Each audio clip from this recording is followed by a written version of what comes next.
जी बिस्मिल्लाहिर्रहमानिर्रहीम अस्सलाम वालेकुम। इस वीडियो में बात करेंगे कि आज की जो सबसे बड़ी खबर है, जो सबसे बड़ी डेवलपमेंट है वो ये है कि बिल आखिर हुकूमत और पाकिस्तान तहरीक-ए-इंसाफ एक मेज़ पर बैठ चुके हैं। मुज़ाकरात का बाकायदा तौर पर आगाज़ हो चुका है। जो पिछले 1-2 माह से जो कोशिश हो रही थी, जो बार बार ये बात की जा रही थी कि सियासतदानों को अपने मसाइल खुद हल करने चाहिए, एक टेबल पर बैठना चाहिए, एक मेज़ पर बैठना चाहिए और अपने जो मसाइल हैं वो खुद बैठ कर वो हल करने चाहिए।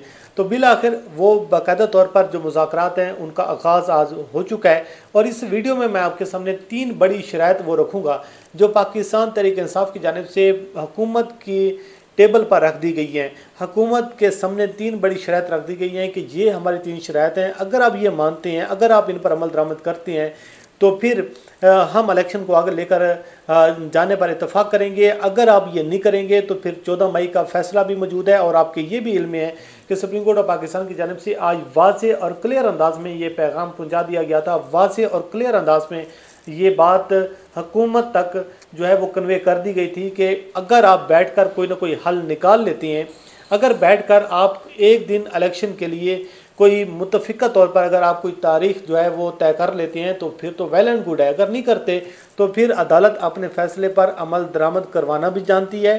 अदालत का फ़ैसला भी मौजूद है, आइन भी मौजूद है, कानून भी मौजूद है और फिर अदालत जो है वो अपने फ़ैसले पर अमल दरामद करवाएगी। तो इस हवाले से आज बड़ी एक डेवलपमेंट हुई है, उस पर हम बात करते हैं, आपके सामने आगे चल कर रखते हैं कि जो 3 बड़ी शराइत हैं पाकिस्तान तहरीक-ए-इंसाफ की, हुकूमत के लिए अब आगे कुआं है पीछे खई है।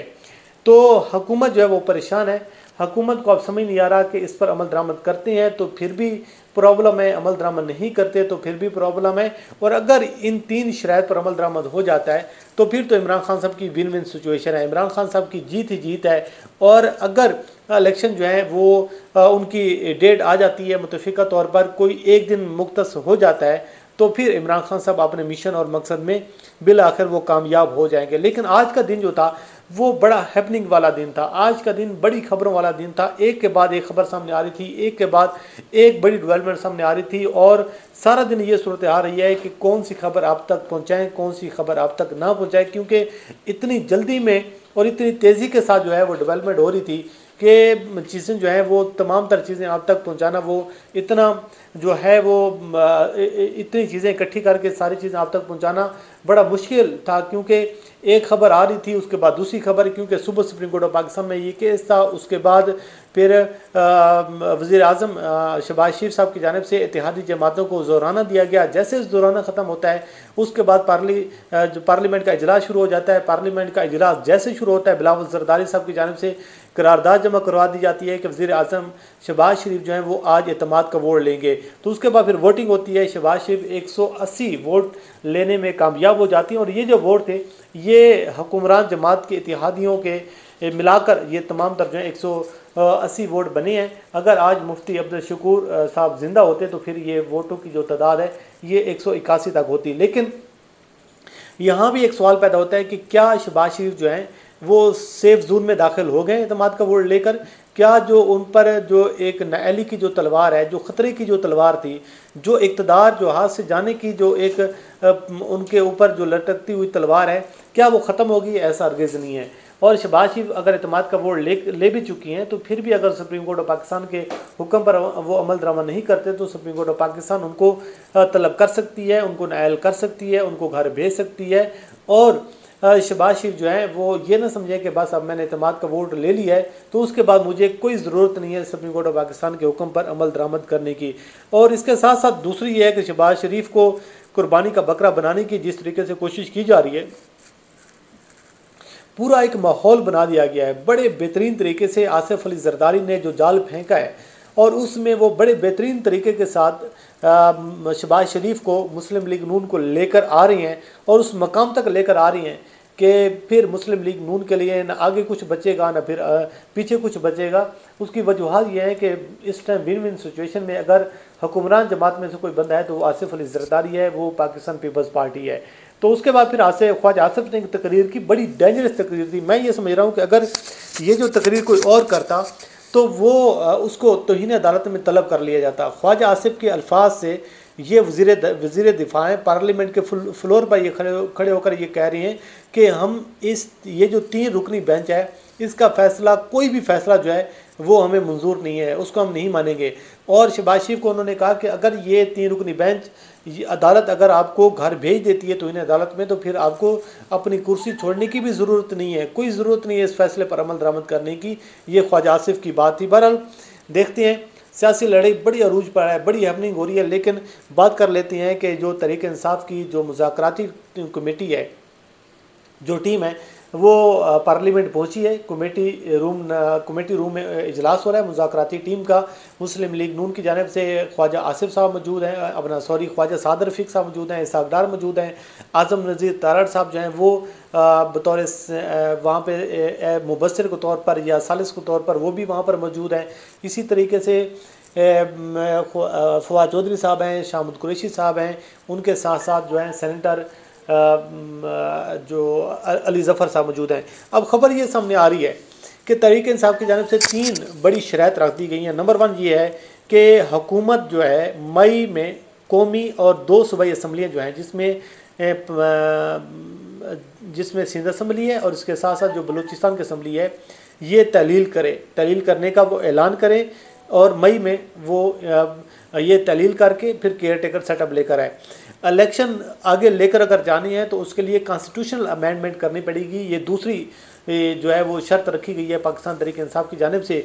और इसी तरह जो तीसरी बड़ी शर्त है वो ये है कि इलेक्शन ज़्यादा से ज़्यादा जो अगस्त है उसके मिड में, और नहीं तो फिर जुलाई में आप जो है वो आम इंतखाबात के लिए कोई दिन जो है, कोई तारीख जो है वो तय कर सकती हैं, ये मुकर्रर कर सकते हैं। ये 3 बड़ी शराइत रख दी गई हैं और ये तीनों शराइत ऐसी हैं जिसमें इमरान खान साहब की विन विन सिचुएशन है। नंबर 1 ये है कि मई में अगर ये केयर टेकर सेटअप आ जाता है, ये हुकूमत घर चली जाती है, तो डेफिनेटली जुलाई में या अगस्त में फिर इंतखाबात होने ही होने हैं। इसके साथ साथ दूसरा ये है कि जब कॉन्स्टिट्यूशनल अमेंडमेंट करेंगे इलेक्शन को लेकर आगे जाने के लिए, तो फिर तहरीक इंसाफ जो है वो पार्लियामेंट में वापस आएगी, उनके इस्तीफ़े जो है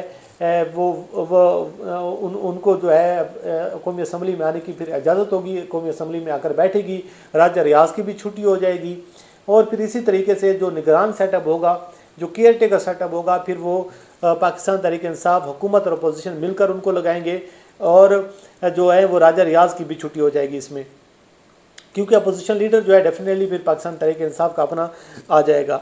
और इसके साथ साथ जुलाई और अगस्त में जो है वो इलेक्शन का कह रहे हैं। और इसका ये है कि आपने अगर बजट देना है जून में तो आप बजट दें, बजट के बाद जो है वो इलेक्शन जो है वो अपना कॉल कर लें। लेकिन ये है कि जब केयर टेकर सेटअप आ जाएगा तो बजट जो है फिर निगरान सेटअप देगा, क्योंकि मई और जून में अगर असम्बलियाँ तहलील होती हैं तो फिर जाकर जुलाई और अगस्त में इंतखाबात होती हैं। ये तो है पाकिस्तान तहरीक इंसाफ की जानिब से 3 बड़ी शराइत।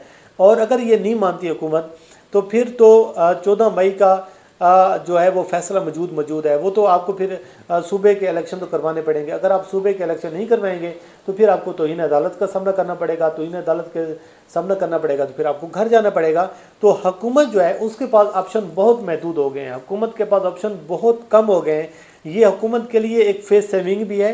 हुकूमत जो है तमाम पॉलिटिकल लोग जो हैं, जब बात होती है जमहूरियत की, जब बात होती है कि लड़ाई की, जब बात होती है कि सियासतदानों को अपनी लड़ाई जो है वो खुद लड़नी चाहिए, फैसले अपने खुद करने चाहिए, तो आप बैठकर कोई ना कोई हल निकालें। ये बहुत बड़ा ऑप्शन है कि ये भी सुप्रीम कोर्ट ऑफ पाकिस्तान की जानिब से इनको इतनी मोहलत दी गई है। अदरवाइज़ कोई और चीफ जस्टिस ऑफ पाकिस्तान होता तो वो कभी भी इतनी ज़्यादा मोहलत ना देता जितनी मोहलत इस हुकूमत को दी गई है कि 2 असम्बलियाँ डिज़ोल्व हैं, केयर टेकर सेटअप का टेनोर ख़त्म हो चुका है, लेकिन उसके बावजूद भी बार बार ये जो है सुकून के साथ पुरअमन तरीके से जो है वो इंतखाबात करवाने की कोशिश की जा रही है, ताकि तमाम सियासी जमातों का कंसेंसस हो, तमाम सियासी जमातों का उस पर जो है मुतफ़िका तौर पर कोई एक डेट आ जाए, ताकि कल को दोबारा ये लड़ाई जो है ये दोबारा अदालतों में ना लड़ी जाए। लेकिन देखते हैं कि जब तक ये वीडियो आपके सामने आएगी, हो सकता है कि उस वक्त जो है उस टाइम प्रेस कॉन्फ्रेंस शुरू हो जाए, जो इजलास जारी है।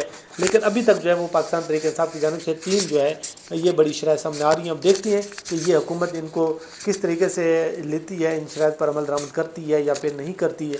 आपके साथ वक्तन फ़क्तन और भी कुछ चीज़ें वो भी शेयर करेंगे। मुझे दीजिए इजाज़त। अल्लाह करीम आपका हामी नासिर। खुदा हाफ़िज़।